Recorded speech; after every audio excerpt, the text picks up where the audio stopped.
Welcome to another writing video by Rebecca. So, I'm going to start off by giving you an update of how my writing's been and how my life's been. The good news is I found 2 leotards at Walmart and luckily they fit. They were a little too small, but God made them bigger. And that's great and all. Today's topic is writer's block.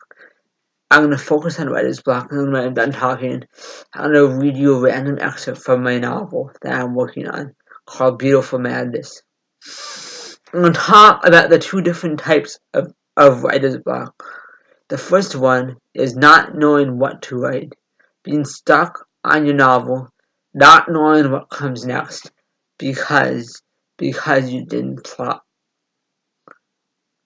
So, I'm 3/4 into my novel, so I can't plot.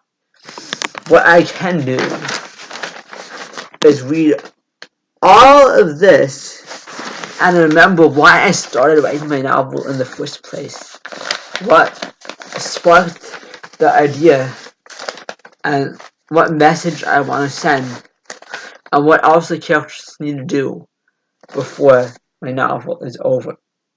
And so this novel, Beautiful Madness, is a stream of consciousness novel about a lot of characters and how they come together and live life in heaven and earth. And so it ended up that Amy became my protagonist. I intended on maybe Rose being my protagonist or Elena, Rose's big sister. It started out as me being the narrator and the 2 main characters being Shay, Abigail, and Aurelia. Then as I wrote, the whole thing changed. I changed the structure a little bit, and Amy became the main character. And Amy is a suicidal teenager. And so I love writing in Amy's point of view. But I decided my novel will lead a little bit of Rose's point of view. And I absolutely don't know what to have Rose do. Because, Amy met Elena, Rose's big sister. Amy met Hannah, Leah, Shay, Abigail, and Aurelia's mom. And Shay, Abigail, Aurelia, Hannah, Leah, and John all used to be tigers. And in the story, the narrator, me, stopped a fight by Shay, Abigail, and Aurelia. Of Shay, Abigail, and Aurelia. And then they became people. That's what happened in the novel. I didn't actually fight 2 tigers. At least I don't think so. I've seen tigers and lions in the woods as a hike. So, that's how I got that idea. I'm remembering now. I got the idea of walking in the woods with my mom and dad and thinking, well, these deer, they're not really deer, they're tigers. And we see them as deer so they won't attack us. And in my novel, I write about talking to the animals. And that's in chapter 3 or 4, and that's exactly what I want to read to you. Before I read it to you, I'm going to talk about the other type of writer's block. The other type is knowing what to write and not knowing how. I'm going to find it. Hold on.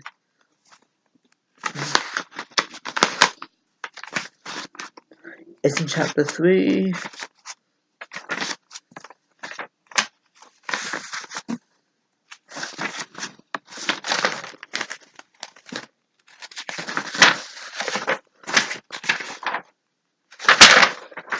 I didn't think chapter 2 was good, but people on Screw File liked it. And I changed it a lot since printing this out. I think it's in chapter 3. I really like what I wrote in chapter 3. While I'm looking for this, take out your journal or some sheet paper or a regular notebook and write. I missed it. I know it was in chapter 3. This is what I wrote in chapter 3. I talk to animals, tigers and jaguars. I believe that, when they are not possessed, they are mystical, sacred creatures. I preach to them, and I pray they won't hurt me. I teleported to the boulders in my sleep, and a tiger scratched my leg. I got in between 2 tigers who were fighting, and I separated them. I am a peacekeeper. The only injury I got from it was a cat scratch, and I like pain anyways. God turned the tigers into baby archangel fairies because I prayed for them. The two tigers became cherub archangel fairies before their parents did, and were adopted by a family in the multiple species part of heaven. Their tiger parents named them Shay, Abigail, and Aurelia. Today they are identical twin sisters. Here's the thing about being a twin. You think the same things and do the same things. You pick each other up and sing the same songs. Cats of all sorts are sacred warriors. They roam through the woodlands protecting the trees from forest fires. They roam through the jungles and drink at the waterholes. They protect the hippie stoners, hiking towards a secret spot to sit down and smoke ganja.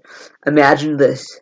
A hippie girl with dreadlocks and bright blue eyes, and her friend dancing as they hike, ganja in their pocket, grinders and glass bowls. They find a secret spot, and jaguars rip into the dirt and watch the two-piece hippies.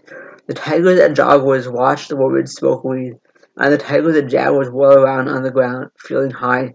They ask God for weed, and God puts weed in their lungs. They are big, happy cats. We come in peace, the cats think. Be careful with your fire. The hippies are fairies, good fairies. They aren't casting spells. They know witchcraft is evil. They just want to sit by a fire and talk to God. They smoke more ganja and put out the fire. They get their backpacks back together and they hike back to their cabin. If the warrior cats weren't there, who knows what would have happened. Maybe a snake would have bitten them. Serpents are evil. All they want to do is bite and deceive. They make tigers and jaguars and cheetahs roar, praying the hikers and campers don't hear them. Listen, what you don't know, you fear. When you know, you learn to love. What you know, when you are soft and quiet. What you know, when you are soft and quiet. Fear is far from sight. Tigers and jaguars and cheetahs and lions, and even bears and hammerhead sharks. They aren't the enemy. The devil is the enemy. Tribes gather together and talk to the animals, and then make vegetarian dishes. Acorn squash, spaghetti squash, goji berries, and acai berries. Ask yourself, what would Jesus do? What would Jesus want for his birthday? Think about that next Christmas. And that's what I have. It's the first page of chapter 3. So, go through it, skim it, read it. If you haven't read his blog and you have a novel started, read through your novel. Remember why you started it, what the message is, what the theme is, what you wanted the plot to be. See, I'm supposed to be an elf. I'm an archangel fairy elf, and my ears pointy. I don't know. I want them to do. This is the thing I'll do. They put the fingers here. They stretch their ears. Yeah. So, the first type, like I told you, not knowing what comes next. If you plot things out first, it's easier. Even if you plot things out, you'll still come to a point in your novel where you have no idea what comes next. And now I'm going to give you the tools to fight writer's block. Number 1, a journal. Number 2, find your inner child. Open up your creativity. Find some gel pens. Find some toys. Hold on.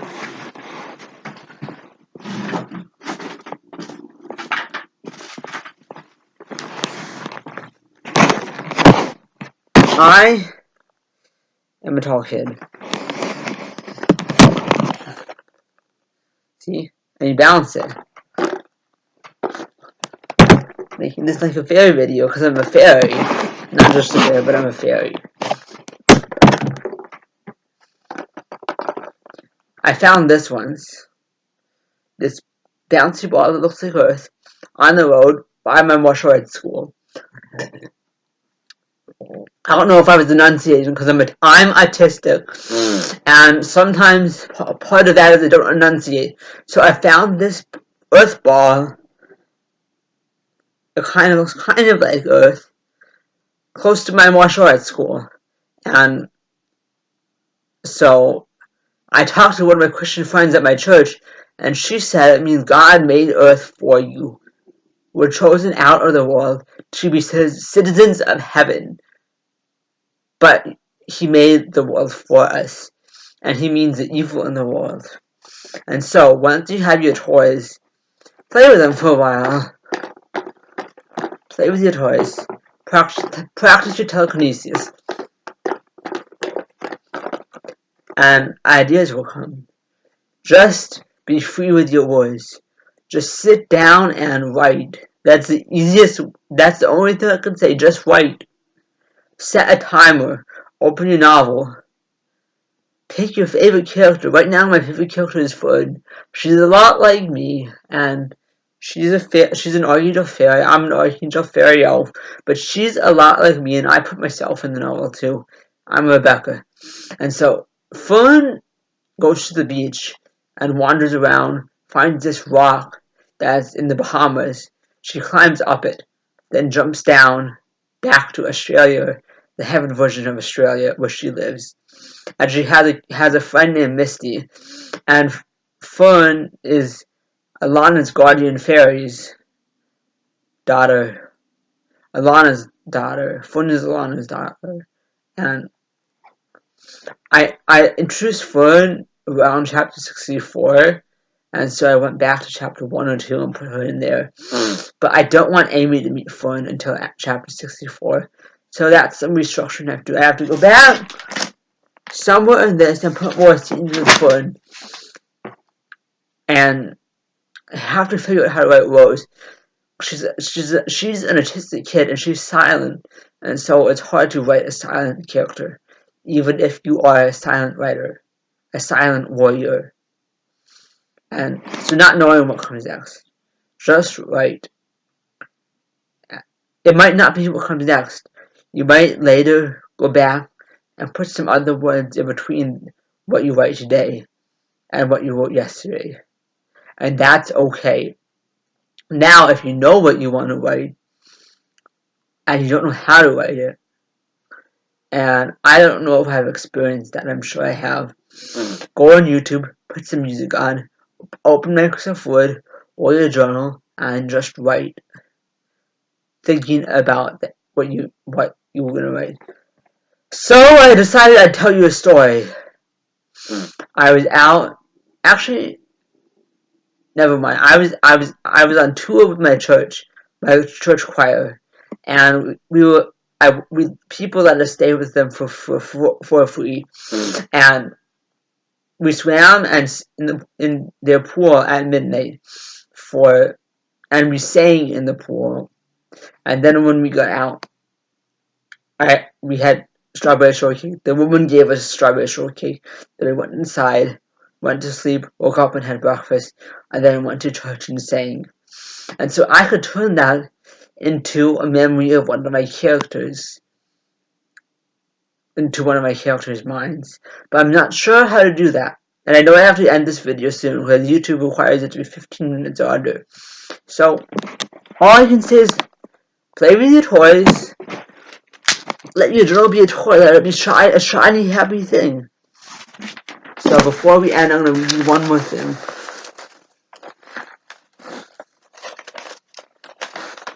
Okay, this is the part I'm going to read. We wander, we think and we feel free. Yesterday I ran to the park, walking on air. I did gymnastics in the monkey bars, and went on the swings and jumped off from really high. I climbed up the jungle gym and jumped off from really high. I landed perfectly. I felt like a kid. I felt strong and filled with joy. I have a kid brain and a kid soul. On the monkey bars, I did a half pull over, put my legs on the next 2 bars. I pulled up to my chin 20 times, at least 5 sets. Wonder and wander, believe, just be you, be a warrior. On the other side of the mirror, our hands are resting against the glass, trying to touch your face. Trying to touch your face, your faith. Only a veil separates us from you, a transparent veil as flimsy as the one that separates us from our journey on. Only a veil separates us from you, a transparent veil as flimsy as the one that separates us from our dreams. And this is about to be 15 minutes, so I'm stopping it. Goodbye, you'll see another video from me again.